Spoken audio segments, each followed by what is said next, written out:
Hey guys and gals, Nary here from Drakewing Gaming, and 70 Mount Twitter, the Gaming Dragon Day. I'm coming back at you another Let's Play episode of Light My Way. Chapter 4 is out now, y'all, so we got some more content to get through. Anyway, alarm chain, you were up, and let's go. Maybe not. 1 second, y'all. Alrighty, y'all, and we are back. Latest version. Okay. So where's yours then? Why can't I see it? If you could, that would indeed be quite a feat. The cockiness exuded from that last sentence is through the roof. Who does she think she is? What I mean is that I, along with a few other distinguished folk, have the benefit of being able to not show it if I don't want to. It's not that my aspect isn't visible, because you could see it if I allowed it. I can overlay my aspect on myself, so no need to reveal anything to others. I'm quite certain I saw your light. Aspect, and the infirmary. There were 3. Mine, the nurse's, and yours. You must be mistaken. No, I'm sure of it. I saw 3 aspects. I was getting a relaxed vibe for a bit like we were on the same wavelength, but it's been a good minute since my tail's been shivering. Speaking of seeing aspects, I have something for you. I look with suspicion at the drawer she opened. There are tons of small, weird-looking gadgets in it, similar to the ones behind me on the glass shelves. The Panther takes out a small box, placing it on the desk in front of me. Open it. What is it? Where's your student curiosity? The little box seems harmless enough. I sniff at it, which provokes big laughter from the Panther. She even has tears in her eyes from my reaction. Mr. Volpez, please do calm down. I have no intention of hurting you if that's on your mind. I can open the box for you in case you think it will explode in your face or any other ridiculous nonsense. She laughs again, further embarrassing me. But what should I have done? Take whatever this well-intended strange Panther offers me? On the other paw, why would she hurt me? She could have done so if she wanted to already. I need to put on the brakes on the imaginary TV show scenarios building up in my head. But why is my damn tail shivering then? I open the box and look inside. There are 2 transparent contact lenses in a small plastic encasing. I pick them up, the light from the window shining on them. They're gorgeous. Moving the lenses in the light shows off every possible color. Fascinating. Why are you showing me these? They're for you. Maybe it's time you leave those sunglasses behind. You are a Tyrannonian now. Therefore entitled to our developing technology. These contact lenses aren't anything new, but they will do what you might be thinking right now. The mood has changed, and I let go of my anxiety as if I didn't have it in the first place. A bit weird, and I still need to be vigilant, but things are calmer now. Maybe that tea really was meant only to relax me a little more.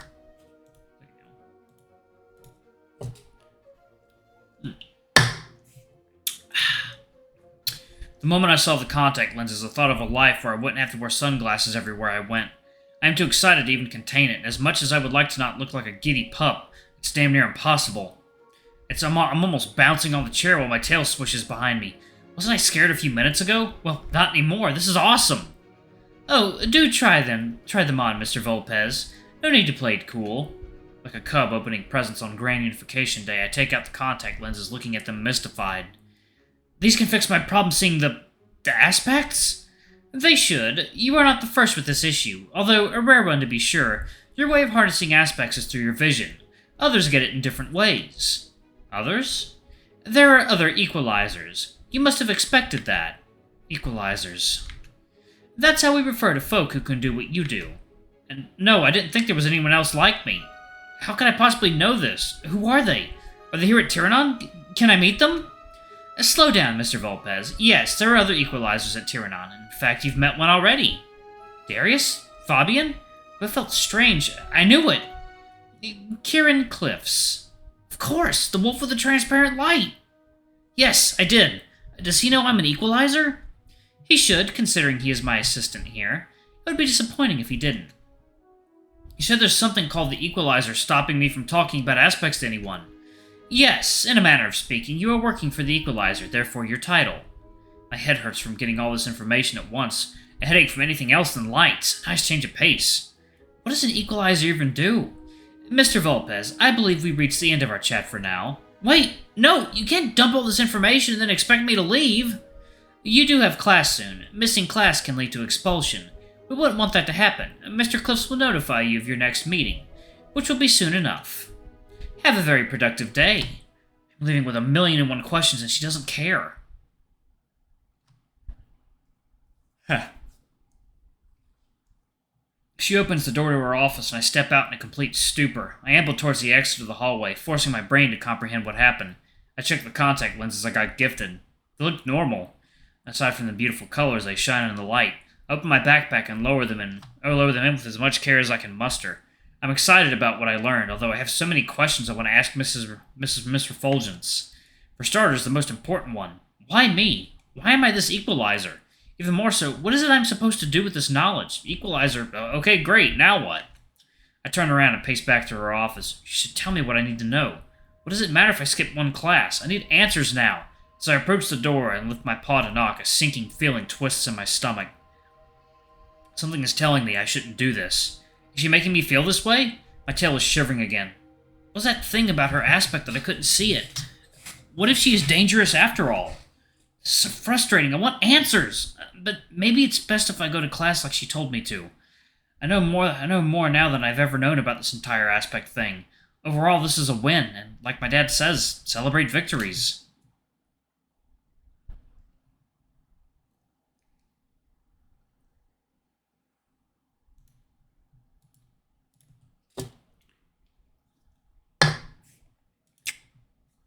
I'm ditching class and going to my room. Derry shouldn't be there since he's in full-on study mode all day, every day. I can try out these contact lenses, although I should have done so at the office with Miss Refulgence. She did kick me out before I got the chance, though. They're just contact lenses. How hard can this be? I open the dorm room and see Darius in bed facing the wall, his light a faint glow, darker than usual. First Fabian, now Darius? Is there something in the air? Hey, Darius, why aren't you in class? I could ask you the same thing. The lion is curled up under his blanket, staring at the wall. Are you alright? It's too much. I'm so exhausted. I cannot continue on my current path. I'm not even an elite, and I cannot keep up. It is unfathomable to me how elites get by. I don't think elites get by. Fabian is not doing well at all. His ankles are swollen. He has anti-inflammatory pads on his knees. The lion turns around, revealing his red eyes and puffy face. He's been crying, and by the looks of it, a whole lot. Fabian, is it hurt? Yeah, a lot, I'd say. I need to go to him. Why have I not been with him? What is wrong with me? Darius growled those last words. If you don't mind me asking, how do you even know Fabian? No offense, but he seems like the complete opposite of the type of folk I could see you being friends with.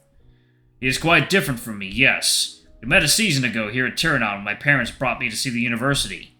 Fabian was also here during that time. We're both looking for directions toward the arches. I asked if he was a student here, and he replied no, but we will both be soon enough. I thought he had a strong character, so we kept in contact. Once here, as he predicted, things fell into place with him. I thought you knew each other from much longer ago. He's direct with you, like there are no limits to what he can say. Come to think of it, he's like that with everyone else as far as I've seen. He has a way of saying things, and he stops me from my usual overthinking. Fabian gets me like others do not. It must feel nice, having someone like that around. Yeah, he does have a way with how he puts things into perspective. Well, like being a blunt axe in a tree stump, but I suppose there is something to admire about that as well. Anyway, what are you doing here? I do not know what to say. This is usually a phase. I sometimes get overwhelmed, but it goes away after I meditate or take a walk. It is different this time, though. You want to move over? The lion looks at me with a straight face. Although his eyes betray his desperate need for physical contact, he flips his tear-soaked pillow and scoots over enough for me to lay next to him. I don't wait for him to ask, and I hug him tight. He bursts into tears not a second later. I am such a failure. I cannot do this anymore, Lucien. There's no end to how much I have to study to become an elite. Ah, that's why. But why are you doing this? Can't you become a cardinal if you're entry level like me? Darius squeezes me tighter, burying me in his warm fur. I do not expect you to know this, but the best I can hope for after I graduate from Tyrannon is to be a teacher, if I even get there. Of course you'll get there, but you don't just want to be a teacher. Only 5 out of hundreds here graduate as cardinals at the end of their studies. 5. Elites as well. There has never been one entry-level student in the history of Tyrannon to become a cardinal after graduating.